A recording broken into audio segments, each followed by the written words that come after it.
When leveraged the right way, social media can help B2B businesses build trust, credibility, relationships, and a stronger presence for brands online.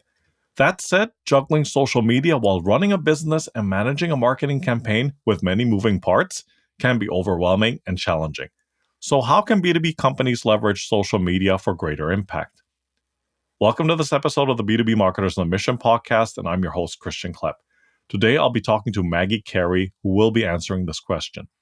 She's the CEO of Master It Media LLC, who helps elevate brands by inspiring an optimized online presence through strategic social media planning and engaging content.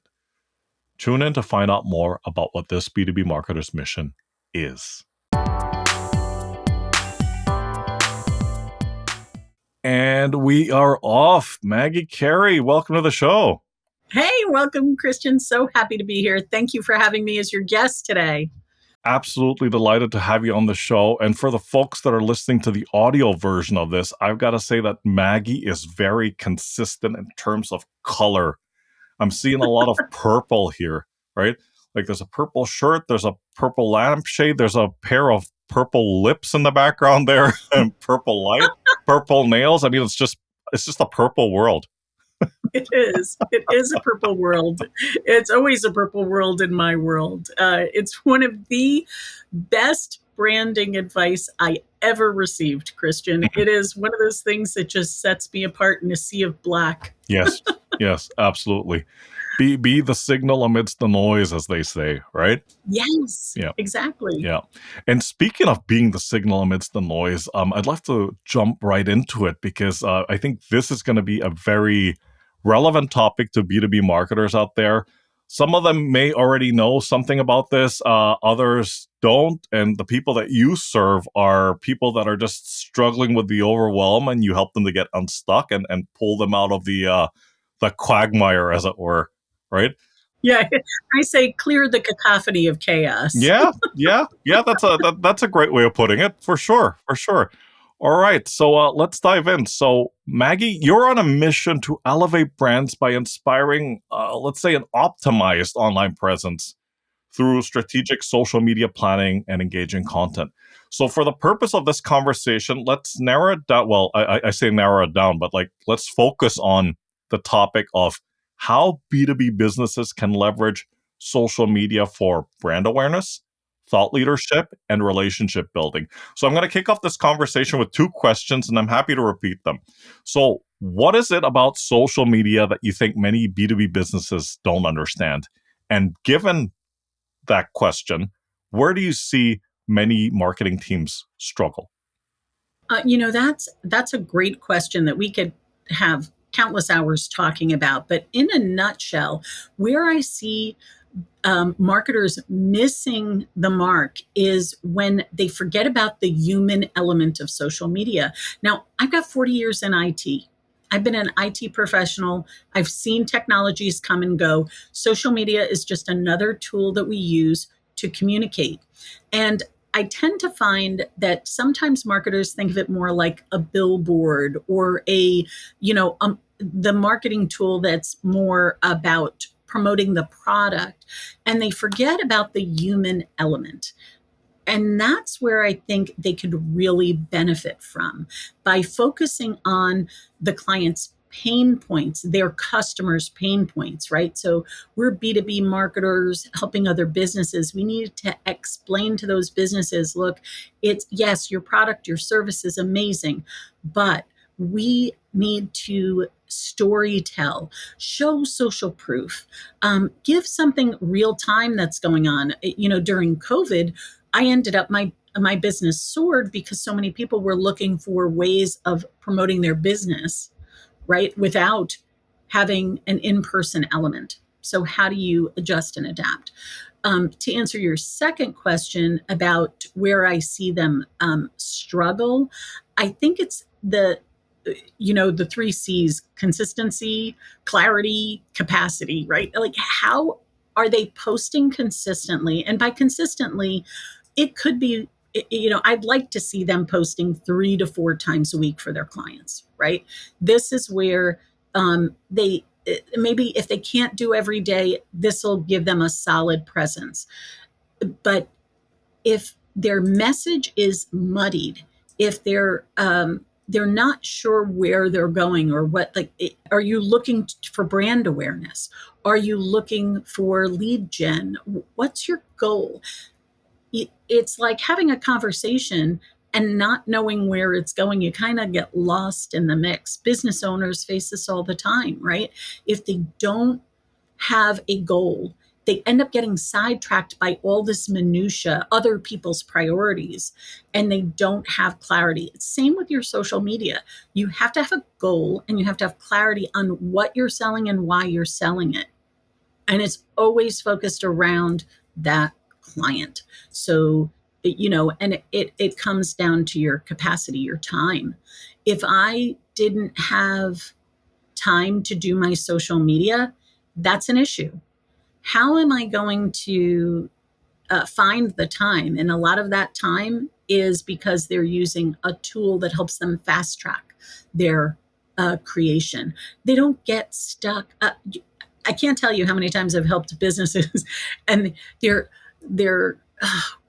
stressing over finding the exact beautiful, perfect photo. And it's time wasted.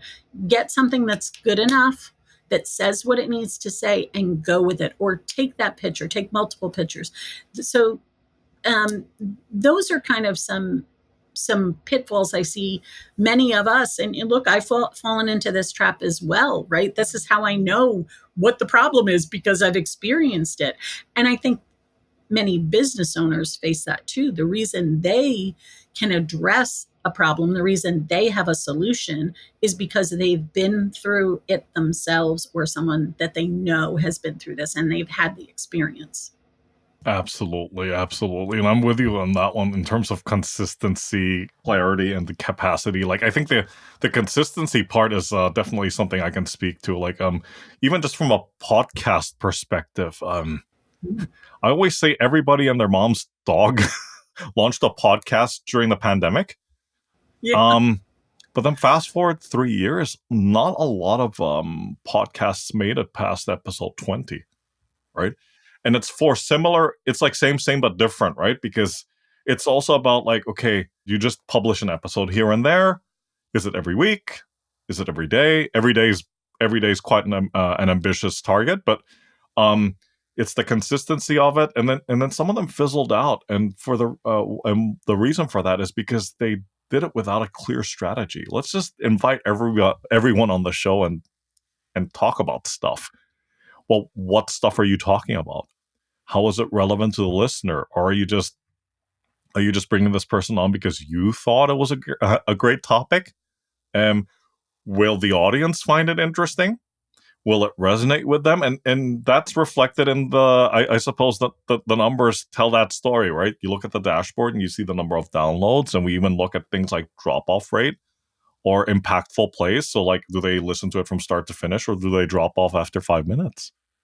Right? Right. And I actually created my podcast last year, and I made sure that it's about social media shortcuts. So along with that idea also comes the fact that it's not going to be an hour-long podcast, right? Because we're talking about shortcuts. So it needed to be short. Yeah.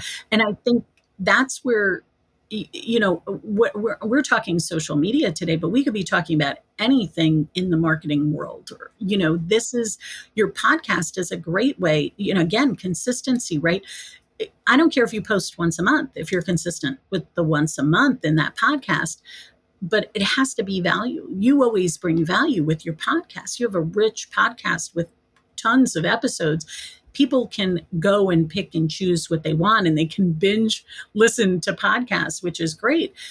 When I started, I made sure I had content that kind of fed each other, laid a foundation, and then build on it. When people are starting their social media, it's the same thing. Build a strong foundation, then start promoting it a little bit more, inviting people to follow. Don't just invite people to follow and you don't have anything on your social media. Yeah. It's like, why am I following you? What am I following you for? Exactly. Yeah. This episode is brought to you by Appunite. One of the biggest challenges I hear from founders, product leaders, and fast-scaling startups is this. We have a vision for our product, but we can't build it fast enough. Hiring engineers takes forever. Managing an in-house team is expensive. And working with agencies, let's be honest, most of them don't really care about your business. That's why so many top startups partner with Appianite. They're not just another dev shop, they're a product development powerhouse. Their team embeds with yours, defines how their work can positively impact your product or business metrics, and builds high-performing apps at scale. Whether it's fintech, health tech, or SaaS, they don't just write code, they co-create products that grow businesses. So if you're tired of delays, bad code, or agencies that just don't get it, check out appianite.com/grow and build something great. Okay, now back to the episode. You brought up something earlier, and I have to ask this question because you talked about having the human element. And, Maggie, it is 2025, so I need to ask you about AI. How does AI, from your experience and from your perspective, how does it impact um, the work that you do and social media in general? I guess it's the first part of the question. And the second part of the question is, when is the right and the wrong time to be using AI in social media? Good question. So I am a proponent of AI. And I know that may sound strange coming from a content creator and a copywriter, but here's the thing. Flashback to when I was in college 40 plus years ago. Yes, I'm that old. It's fine. I still know technology. 40 years ago, I was learning about AI in college. This is not something that just came to be in the last 3 years. It became more accessible to people in an easier way to utilize, again, a tool, right? Just like social media. Go back 20 years ago, Facebook was just starting, LinkedIn was just starting, there wasn't an Instagram, there wasn't a TikTok. It was 5 years ago, I think. I may be a little off on the numbers, but this is where we need to start embracing, as marketers, you need to start embracing whatever technology is out there. Today, it's AI. And I've changed my business because of AI. I could have let it sit by the wayside and say, bury my head in the sand. But I knew 3 years ago this was going to change. I actually was at a mastermind when we started talking about Chat GPT and what it was doing and how it was going to change things. And I actually pivoted overnight my business because this is where, and I'm just talking Chat GPT, but there are hundreds of tools that are out there. I'm a member of two organizations that are groups that keep me up in with what's going on with AI. I have a tool, Painless Posting. It has AI built into it. It helps people post easily because they have a tool that actually understands them. With AI, you need to train it. You need to have it understand your brand, understand you, so it can speak like you, give examples of your work. It's very critical, whatever tool you use, and not only just one tool. One tool may be good, like ChatGPT may be good for idea generation, where Perplexity may be good for doing things like content. So it depends, like maybe blog posting, you use something else. Video creation, hey Jen, like what are you doing? And why are you using it? The challenge is, how do you keep up with this technology? This is why I'm involved in multiple AI groups, because I get different information. And then I impart that to my clients, and because I teach how to do social media, that helps them understand, okay, am I going to use this? Am I not going to use this? Which tool should I use? And that being said, this is an evolution. This is just the beginning. Am I going to have somebody working for me that is a virtual assistant that actually is an AI agent? And this is where we can use it as a tool. I always try to give people the example of when Canva came out, right? This graphics design tool, right? And designers were flipping out, like, this is going to take away my job because it makes it so easy. We use it in our business. My clients use it. I teach how to use it. it actually, their skills are so amazing that it makes them do their job faster and easier. And that's the challenge. Our businesses, are you able to create, say, a marketing plan in 5 seconds because you have all of your skill and your knowledge that you've embedded into an AI tool, and you've asked your clients certain questions that are key to developing that marketing plan, and then you can create a marketing plan in five seconds. Yeah, of course, you're going to take it and edit it. It's not that. I always say AI is the starting point, not the finish line. How are we doing this? I don't spend hours cavilling over how I'm going to be writing an email to somebody. I say, okay, here's the email. I need to reply to this and say point, point, point. Take it, copy, paste, edit, done. Now it takes me 5 minutes to reply to an email instead of trying to compose everything from scratch. Some really great points there. And as you said, there's a time and place for it, right? And at the end of the day, AI is not supposed to replace your work. It's supposed to be like your co-pilot. Let's put it that way. Yeah. Right? Yes. And enhance, help you enhance who you are and give you more time. Like, this is what I find the two biggest things I find business owners struggle with. They say they don't have money and they don't have time. For Chat GPT, you can spend $20 a month. There's a tool that we have that's $97 a month, right? Like, these are, if somebody says they don't have $97 a month to spend on something that's going to save them, 6 hours a week, then you're in the wrong business. You have to invest in things that are going to save you time, because that time can then be used to sell your services, cater to your clients, do things that only you can do and not a computer. Absolutely. Absolutely. Mm-hmm. I'm going to move us on to the next question. And I know you kind of brought it up already, but common pitfalls. So on the topic of social media, what are some of the common pitfalls that marketers should be avoiding, and what should they do instead?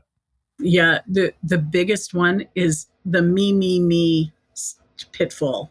Okay, your followers need to know about you, but it really has to be about them. If you're telling a story, it has to be relatable. They have to understand this. It can't be like, we have the best product ever and it does this, this, and this. Who cares? What they want to know is, I understand how frustrating it can be. I'm just going to use social media, for example. I understand how frustrating it can be to try to stay consistent on social media. And I know it takes a lot of time.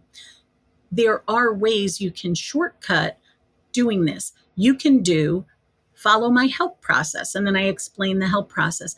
This will help you create content easier and faster.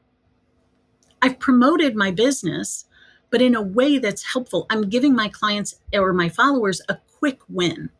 That's a way to really market your business, not by saying, okay, buy my software, it's amazing.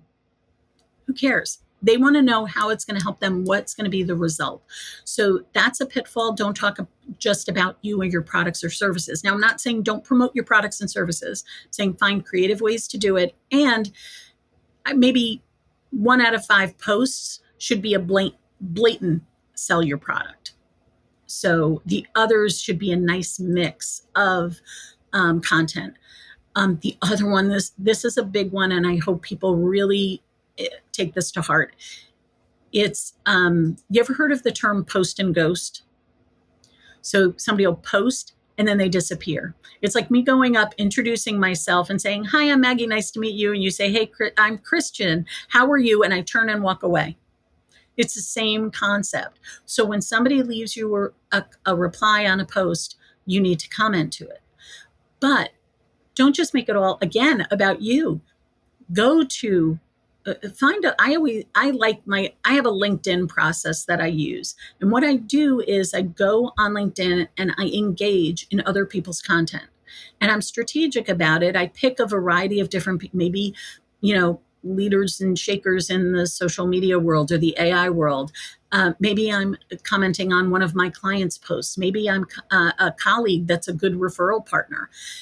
What I'm doing is, whenever you do that, it does help promote your business, because remember, especially on LinkedIn, when I comment, my photo shows up, my name shows up, and the first 60 characters of what I do, my headline shows up. So don't make it, something like, CEO of Master at Media. Say, I'm a social media strategist. Now people know in that first 60 characters who you are, what you do. Um, the one thing, like, I like to post on all platforms. So all the major ones, that's why my software posts to eight major platforms. So I create one piece of content, post it on 8 platforms. However, I don't have time to engage in every single platform organically.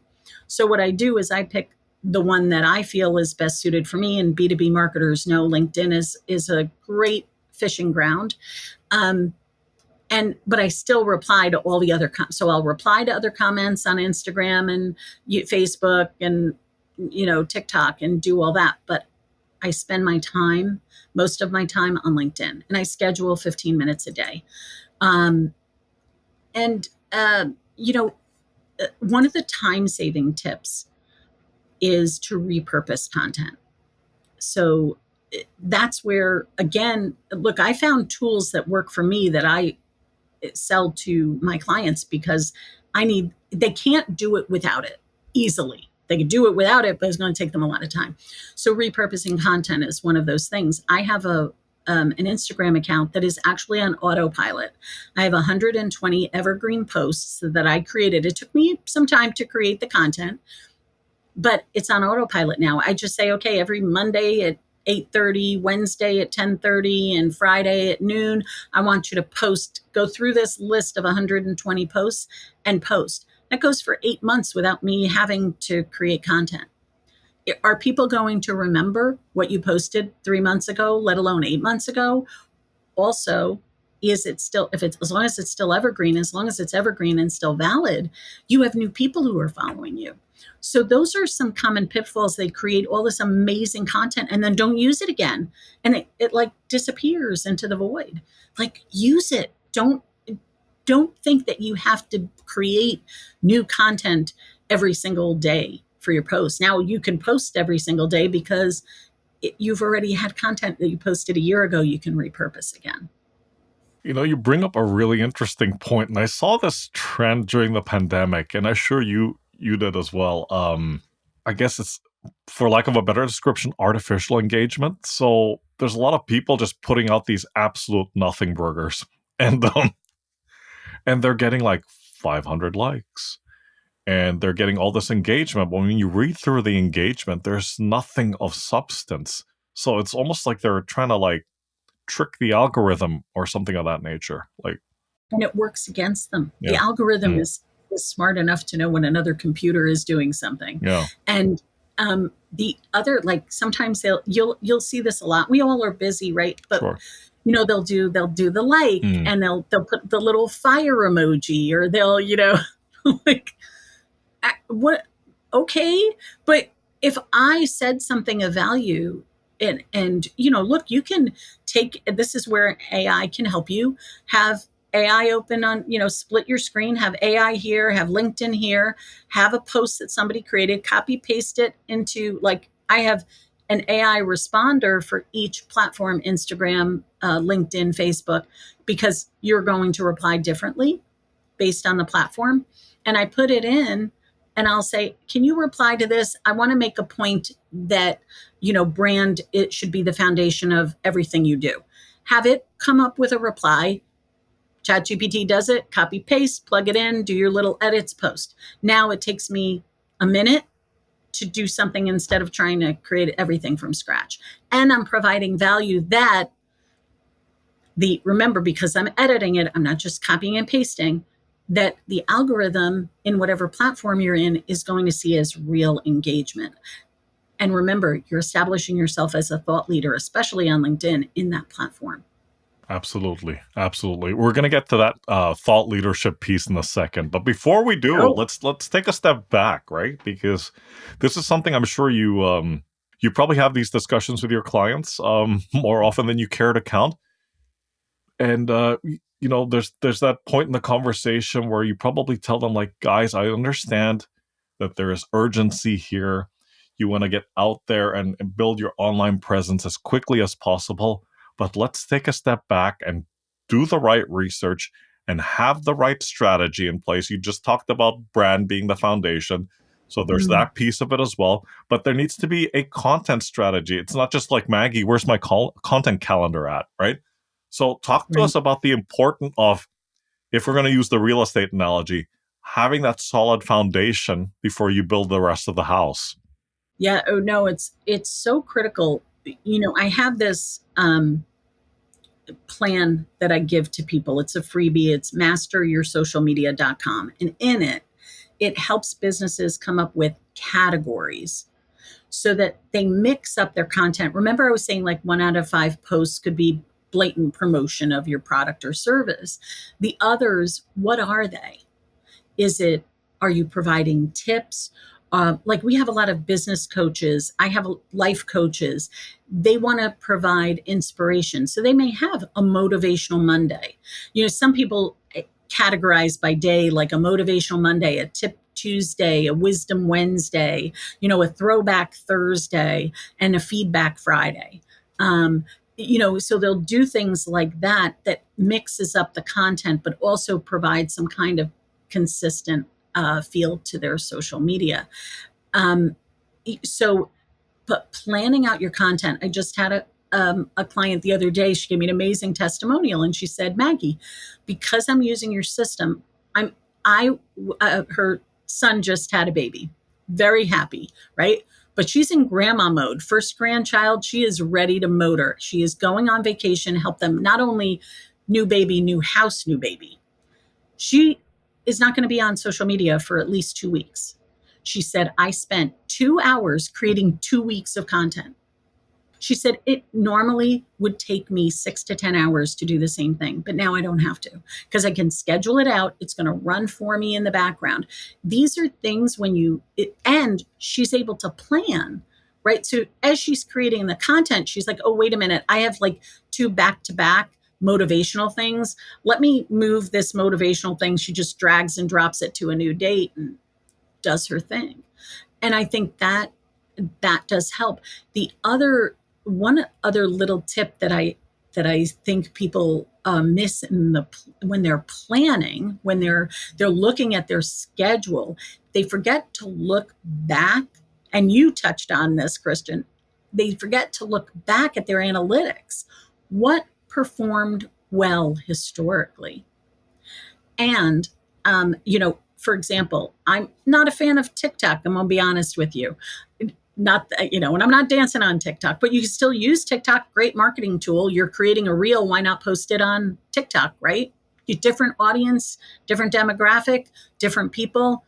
Maybe a different client for you might be a good choice, right? But here's the interesting thing. I had these tips on LinkedIn on how to optimize your LinkedIn profile. I 2 of them hit over 1,600 views in the first hour it was out. I didn't get that on LinkedIn, but on TikTok, I got 1,600 views about helping people with LinkedIn. I never would have thought that would have happened. But had I not looked at my analytics, I wouldn't have even known that. So now I make sure that I provide LinkedIn tips every week and then make sure it's videos so that I can post it on TikTok. These are things that I think can drive more engagement because what you're doing is you're answering the question. Listen to your clients.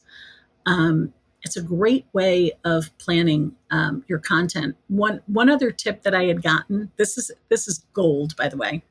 Um, and when you look at your clients' competitors, all right, so we're in the B2B space. Say, let's keep on with the real estate agent.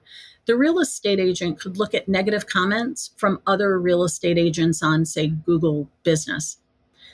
and see, okay, so they heard that the agent wasn't available when they had an urgent need. So I would flip that positive and I would say, I'm going to create a post that talks about how my agent, my real estate agent, that's my client, right? My real estate agent is going to, is available. Give a story. Say, this is what happened. And I'm sure that they could spin something that is their value added proposition, the thing that sets them apart from other people, and use that as a way to promote their business. So research is also, and analytics are two really important ways that I think people miss when they're planning, because they're thinking about, again, we're thinking about me, right? How am I going to promote me? No, how are you going to help them? Absolutely, absolutely. Those are some really great insights, and you just made me think about something, and I'm going to talk about this more from a consumer perspective and get your take Mm. on the B2B aspect. And this past summer, I actually used a lot of like research from social media, primarily Instagram, to plan our trip, right? Oh, wow. See what people were saying and, the tips of where to go and do's and don'ts and top things to buy and all of that fun stuff. And avoid getting not avoid getting ripped off, but you're better off using this to purchase your train tickets and etc. etc. Do you see that kind of trend for B2B as well? Yes. And this, it's a very harsh Mm, reality, but when I hear people who say, I hate social media, you know how many times I hear that on yeah, any given day? I yeah, hate social yeah. media. And I'm like, if you're a business, you need to be on social media. There's no if anymore. You have to be. The new generation is teaching the older generation how to research things. So they're going and looking at Google reviews, Amazon reviews. They're looking to see if you have a social media presence. They want to find out, because what they're saying is your website, critical, important, everybody needs a website, but your social is where they go for current information. Your website is more of a static place where you put things. It's not where you share your everyday. And that's where social media comes in. So for businesses, if they're promoting themselves, if they're servicing other businesses, they need to be out there. And this is the harsh thing that I say to people. Don't worry, because if you're not on social media, your competitor is. That's the harsh reality. You need, so take LinkedIn, for example, perfect example. When I say, do you have a business page on LinkedIn? And they say, yes. I said, oh, tell me about it. And they say, well, it has my name, my experience, but I'm like, that's not a business page. That is your personal profile. I said, there's a distinction, and I'm not trying to be, snarky about this. I'm being realistic. That is your personal profile. It is a professional personal profile. It is not a business page or a company page, as they term it. A company page is your business name. So, for example, I have one for Master at Media. I have one for Painless Posting. Those are my businesses. I post about my business on those. I post on my personal page, personal profile, about me as well as my business, right? Because it's a part of me, it's part of who I am. Those company pages on LinkedIn, you can put your logo on it, and then in your experience, your logo will show up next to your name in your experience. That's really important, because if you don't have a company page, it then becomes this kind of gray box looking thing, and it does not look professional. Little things like this are where people are starting to find you. They may not remember your name, but maybe they remember your business name. You need to be there both ways. Your name optimized. We talked about optimizing your social media at the beginning. Your profiles are the first thing that need to be optimized. Get them completely filled out. You can actually, and I did a podcast episode on this, you can actually give your Instagram account Just copy and paste it and give it to Chat GPT and say, roast my account. Remember those Dean Martin roasts back in the day, right? And you can say kindly roast it because it will be harsh. It told me that I had way too much purple. You know what I said to that? Like, that's that's totally fine with me. I'm okay with having too much purple. But the point being is that when you're looking at, sometimes we can't see things like that. We need somebody else's viewpoint. So, just a couple of little tips there. Absolutely, absolutely. And I hope the listeners have been taking notes or probably using an AI transcription tool as they're listening to There this you because go. those are all fantastic tips, Maggie. And I'm going to move us on to the bit about actionable tips. And a lot of the stuff that you've told us is actionable, right? But if there's somebody out there that's either a B2B marketer or a business owner that's thinking of upping their game in terms of social media, what are some things that you would advise them to do to help build trust, credibility, and relationships? Oh, that relationships is so critical. Um, it comes down to just being you, who you are. I learned that lesson way too late in life. Just be yourself. Now, I I don't believe in oversharing on social. That's my personal thing. I do know other businesses who do that. It works for their brand. I don't believe in that. Nobody wants to know about things that are happening on that's way too, the TMI, the too much information.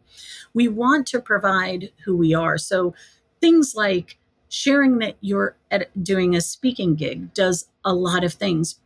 But you want to take it as, I'm so excited to share these tips on insert whatever, right? At this event. I'm promoting that event. I'm promoting my knowledge. I'm sharing. I said, these are one of the tips I'm going to be sharing, but I've got so much. I can't wait to do that. When I go to an event, I share I'm at an event and this is what I've learned. Like, here's a day one recap. These are things that give them a little behind the scenes look at your business. Another thing is that you talked about trust. Do what you say what you do. That's plain and simple, right? This is, you know, if you're going to, you know, say you're going to be doing a Monday video every Monday, you're going to be doing a video and you don't do it on Monday, you're going to lose that trust. If you're, don't promise the world and fall short.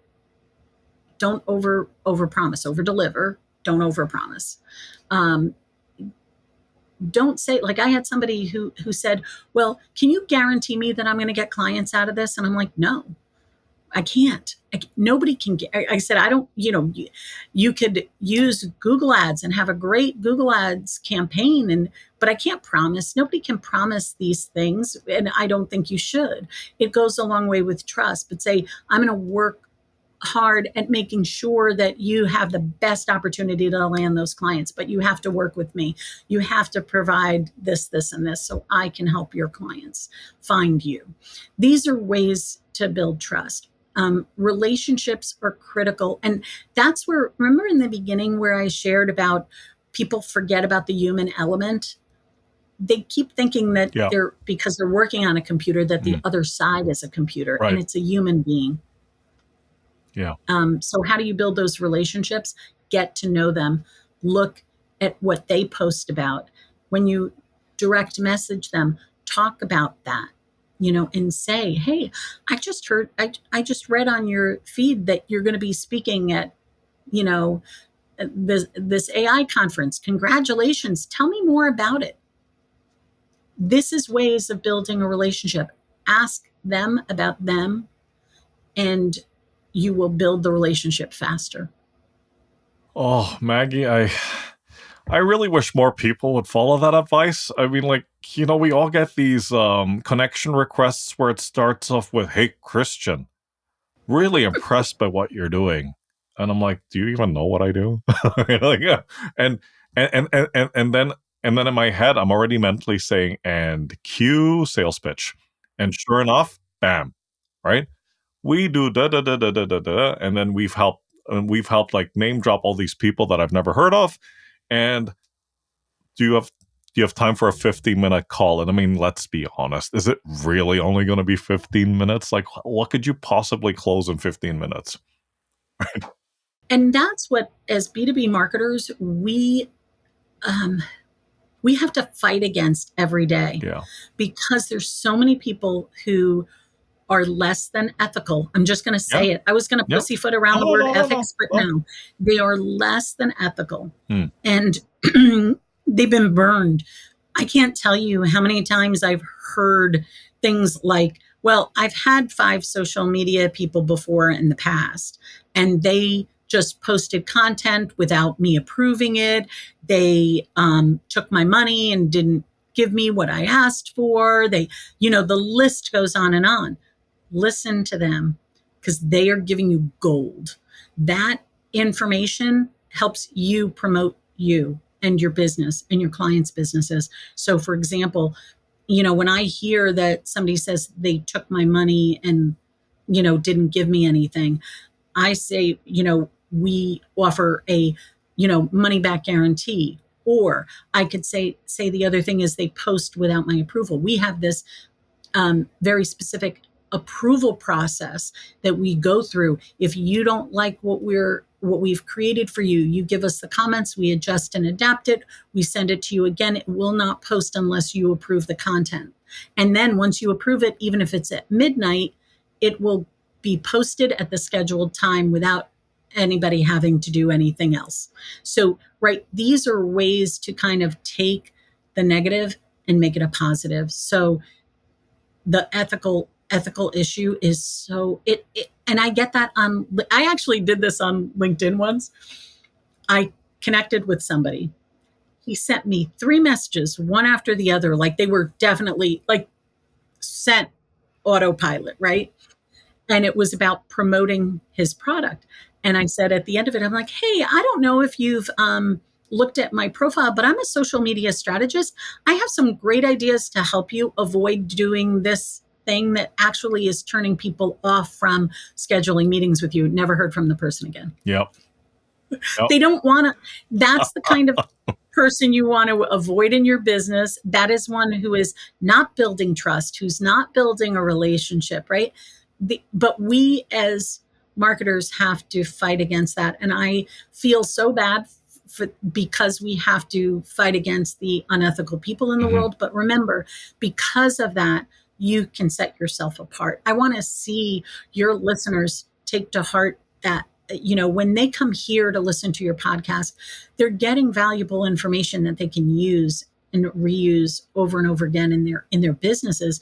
But in addition, they can understand that, yes, you can be a good person and still make money and still have a thriving business. One of my favorite books is The Go-Giver, right? If you haven't read it, go out, get it, read it, get it from your library. You don't have to spend money. Give the author a great review, because you will love this book. And it's done in a storytelling fashion. So we can learn by example, like listening, like following this journey that he brings us through.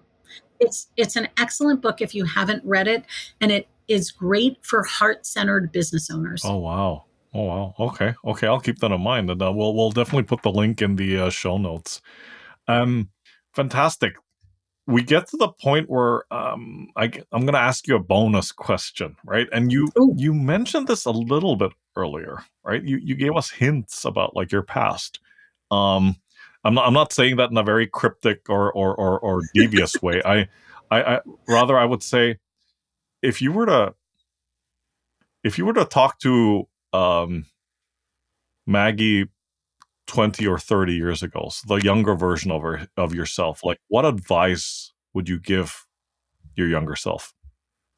Yeah, the be more confident in your skills and your knowledge.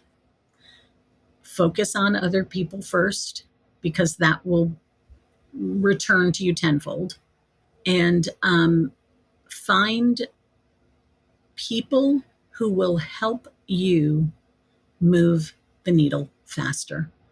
That if I had those 3 things in my life 20 years ago, I would probably be sitting somewhere on a beach in the Bahamas, relaxing and having my business run by having amazing people working for me. I would still be working. My husband keeps telling me, so when are you working till? And I'm like, well, probably about 5 o'clock. He goes, no. When are you working until? I'm like, I love what I do. Why would I retire? Mm, mm. It's too much fun. And look, if I'm in the industry where things change every day. So if you're not ready to learn and change, I was just sharing about how Instagram just changed Yep. something again. Mhm. If you have difficulty keeping up with that kind of stuff, please don't drive yourself to insanity. Go find yourself another career that does not change every 5 seconds, because this is the world of marketing. The core balance that is always the same, right? You've got that, like branding is your foundation. The core of marketing is the same, but the tools we use, the way we use them. We talked about AI, we talked about tools, we talked about the different platforms that keep popping up. Who knows what platform? Look how TikTok took over the world. Like fast, how fast they became the person to beat, the company to beat on the social media world. It is an ever changing world that is exciting and thrilling, and we're on the same platform, my friends, as the Nikes and the Macy's and the Maybellines and the whatever. Right, we're on the same playing field as they are. Think 20 years ago, I would never have thought that this would have been a career for me. Yeah. It wasn't there yet. Amazing story and fantastic advice, Maggie. Thank you so much for coming on the show and for sharing what I think is absolute gold in terms of B2B social media. So please, before you go, quick introduction to yourself and how folks out there can get in touch with you, especially if they need help with social media. Social media. So you can find me all over social media at Master It Media. And my software is Painless Posting. If you go to painlessposting.com, there's a cute demo there that'll tell you everything about the software. It's about helping other people do what I do. Marketers can take this and use it. It just helps. If you're a business owner and you're listening to this, it just helps you get out of your own way and get a clear path and not have to worry about what I should do and how I should do it. And of course, I mentioned earlier, masteryoursocialmedia.com. It's packed with templates, and it's like a 7-day challenge to help you get going, but you can repurpose things. So, and of course, Maggie at masteritmedia.com. Email me. I love to hear from people. Again, there are multiple ways of reaching out to everybody, but I would say, your website is your website, masteritmedia.com. Please reach out. Let me know if there's anything I can help you with. I have complimentary AHA appointments. So and they're not a sales pitch. It is actually, I've got a problem with my social media. Here it is. Can you help me with it? And I solve it. And it's my way of giving back to business owners, because I know the struggle of what it's like to be trying to promote your business and running into some brick walls and not knowing basically how to do what you need to do to promote yourself. Fantastic. Once again, Maggie, thank you so much for coming on the show. Take care, stay safe, and talk to you soon. Oh, thank you so much. It was an absolute pleasure. Thank you. You are amazing at this. Thank you for sharing all of your great insights. I loved it. Thank you, Christian. Thank you. Bye for now.